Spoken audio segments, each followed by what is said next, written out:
I used to believe that love was enough. That if two people were deeply connected, if they built a life filled with shared laughter and quiet nights, that would be enough to sustain them for a lifetime. For 6 years, I held on to that belief. I married Megan with the certainty of a man who thought he had finally found his forever. We weren't the kind of couple that burned with fiery passion or made grand declarations of love, but what we had felt solid, steady, like the quiet hum of a well-oiled machine. Our love was built on small moments rather than sweeping gestures. A cup of coffee waiting on the counter, fingers brushing in passing, a knowing glance across a crowded room. It was simple, reliable, and I thought it was unshakable. Together, we built a home and filled it with love. Our 3 children were the heart of our world. The twins, a whirlwind of energy and laughter, were always tumbling over one another, their giggles ringing through the house like wind chimes caught in a breeze. Our eldest, a determined toddler, was just beginning to find his footing in the world. His small hands reaching for everything, his steps still wobbly but filled with fierce determination. We lived in a safe neighborhood, the kind where children played freely on freshly cut lawns, and towering oak trees lined the streets, their branches swaying in the wind, casting dancing shadows onto the pavement. At night, the world outside our home grew quiet, wrapping us in the illusion of security, as if nothing truly terrible could ever reach us. I remember coming home from work to the sound of Megan's laughter drifting from the kitchen. That sound used to ground me, unraveling the tension of the day in an instant. She had a way of making even the most mundane tasks feel special. An inside joke while washing the dishes, a quick kiss on my cheek as she handed me a plate. Most nights, after the kids were tucked into bed, we would sit together on the couch, her feet curled beneath her as she scrolled through her phone, while I flipped through TV channels, neither of us really watching. It wasn't a life of grand romance or high drama, but it was ours. And I was content. But now, looking back, I wonder how much of that happiness was real and how much was simply my own refusal to see the cracks forming beneath the surface. Because love, true, enduring love, doesn't vanish in a single moment. It doesn't slip through your fingers like sand in an instant. No, it erodes slowly, piece by piece, in ways so subtle that you don't notice until it's too late. I didn't realize the first thread had come undone until Megan made a choice that shattered everything we had built. One decision, one secret, one moment that turned the woman I loved into a stranger. Maybe if I had paid more attention, I would have seen it coming. Maybe I would have noticed the hesitation in her voice when certain topics came up, the way she looked at me when she thought I wasn't watching. But betrayal has a way of hiding in the places you least expect, lurking in the quiet spaces of a marriage, waiting until the perfect moment to reveal itself. And when it does, it doesn't come gently. It blindsides you, steals the breath from your lungs, and leaves you gasping, struggling to make sense of a reality that was never supposed to be. For 6 years, I trusted Megan. I trusted the love we had built, the home we had created, the family we had raised together. I never imagined that one day, I would be left sifting through the wreckage of our life, wondering how it all unraveled so quickly. Trust is a fragile thing. You don't realize how delicate it is until it shatters, until you're standing amidst the jagged remains of what you once believed was unbreakable, trying to understand how something so solid could be reduced to ruins. That day, when Lauren grabbed Brian's arm and pulled him away, I watched them leave without another word. And for the first time in months, I felt a fleeting moment of peace. But the bitterness still lingered, creeping back like a tide that refused to recede. Even then, even after the confrontation, Megan refused to acknowledge the truth. She carried on as if nothing had changed, as if we were still the same couple who once whispered inside jokes over dinner. She moved through our home with the same ease, expecting me to care, expecting me to support her pregnancy, as though I were some fool blind to the reality staring me in the face. She would sigh dramatically when her back ached, casting me looks as if waiting for me to rush to her side. She would drop hints about her cravings, expecting me to be the one to run to the store at 2 a.m. to fetch her ice cream. She left baby books scattered around the house as though I should be preparing myself for a child.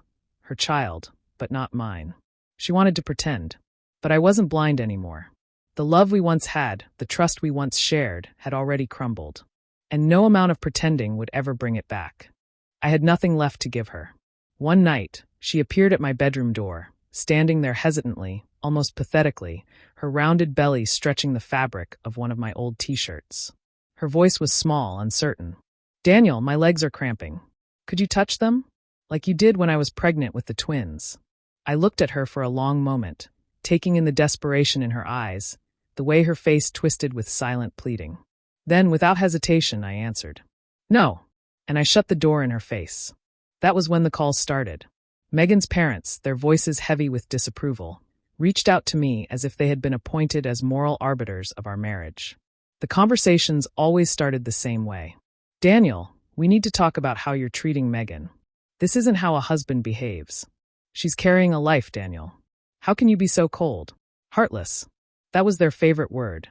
Megan had spun her own narrative, one in which she was the devoted wife, the grieving mother, the selfless sister. And I had been cast as the unfeeling monster who abandoned her.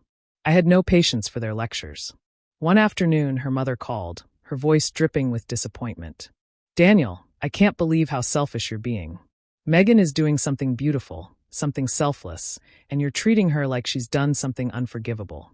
My grip tightened around the phone, my voice devoid of emotion. "Maybe ask your daughter why she did it behind my back. Ask her why my feelings never seem to matter. I owe her nothing. That baby isn't mine." Then there was her father, who took a different approach, intimidation. One night he called, his voice low and threatening. "Son, you're walking down a dark path. If you don't stand by Megan, we'll make sure you regret it." I smirked, my patience threadbare. "That's funny, because I already regret trusting your daughter with my marriage. Good luck with your threats." They hung up. But one thing was clear. They thought I was a monster. And I didn't care. By the 8th month of her pregnancy, Megan was struggling. She was exhausted, overwhelmed, drowning in the consequences of her choices. But she had made her decision, and I had no intention of saving her from it. One evening, she returned home carrying an armful of shopping bags, the weight of them nearly pulling her down. As she stumbled onto the porch, nearly dropping one, she called out, her voice strained with effort. "Daniel, can you help me? My back is killing me." I stood in the doorway, arms crossed, unmoved. "Ask Brian or Lauren. They're the reason you're pregnant." Her eyes shimmered with unshed tears, but beneath the sadness, there was fury. "I just spent hours at the hospital, dealing with checkups. I'm exhausted. I'm still your wife, whether you like it or not." I let out a bitter, hollow laugh. "Not for long. And certainly not in spirit. You made that clear." She let out a frustrated wail, her exhaustion mixing with anger as she struggled to lug the bags inside. I slipped from one and rolled across the porch, but I didn't move. She heaved the bags onto the counter, her breathing ragged, her hands shaking. Then she turned to me, her voice shrill, broken. "You can't keep punishing me like this." I arched an eyebrow, my expression cold. "I'm not punishing you. I'm simply refusing to play the devoted husband you threw away." She stared at me, one hand pressed protectively to her stomach, her eyes burning with a storm of emotions. But I had nothing left for her, not anger, not grief, not love. "When this baby is born, you'll regret being so cruel," she whispered. I laughed, dark, humorless. "Trust me, I won't. Because you'll be gone. And so will this mistake." For the first time, Megan looked truly, deeply afraid. And I felt nothing. We drifted through the house like ghosts, bound together only by the children we already had. We lived separate lives, passing one another in the hallways without a word. But she kept testing me, waiting for the moment I would break. Hoping, perhaps, that I would wake up one morning and become the man who had once stood by her through pregnancy.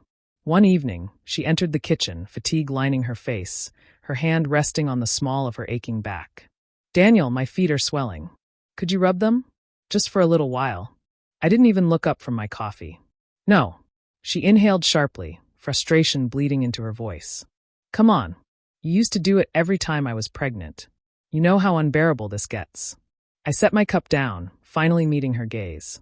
My voice was quiet, final. "That was when you were carrying my child." Her face crumpled. She opened her mouth as if to say something, but no words came. Instead, her jaw tightened, and after a long pause, she turned and walked away.